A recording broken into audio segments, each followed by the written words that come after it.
Tomato, এখানে আলু কাটবেন চিপস, পাতাকপি কাটবেন ভাজির জন্য স্লাইস, এটা ঘন্টার কাজ মিনিট হবে। সুন্দর সুন্দর পাতাকপি ভাজি হবে। এখান থেকে কাটবেন পেঁয়াজ, টমেটো কাটবেন স্লাইস, এক সাইজ হবে এক কাপ। এখানে বেগুনি কাটবেন চপের জন্য, বেগুনি স্লাইস হবে দ্রুত ফাস্ট। ডিজাইন হবে এই সাইজ।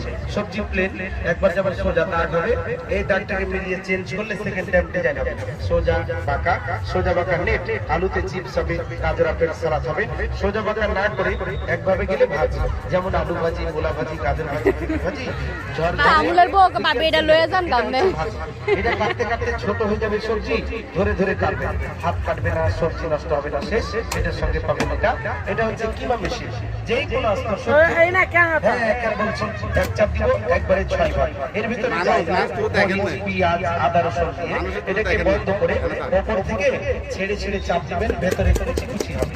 এইভাবে আদা, রসুন, পেঁয়াজ, কাঁচা মরিচ, বাদাম, ধনিয়া, পুদিনা, পালং কুচি, এভাবে আপনি 10 সেকেন্ডের মধ্যে কুচি করবেন। আরো চাপ দিবেন, আরো হবে।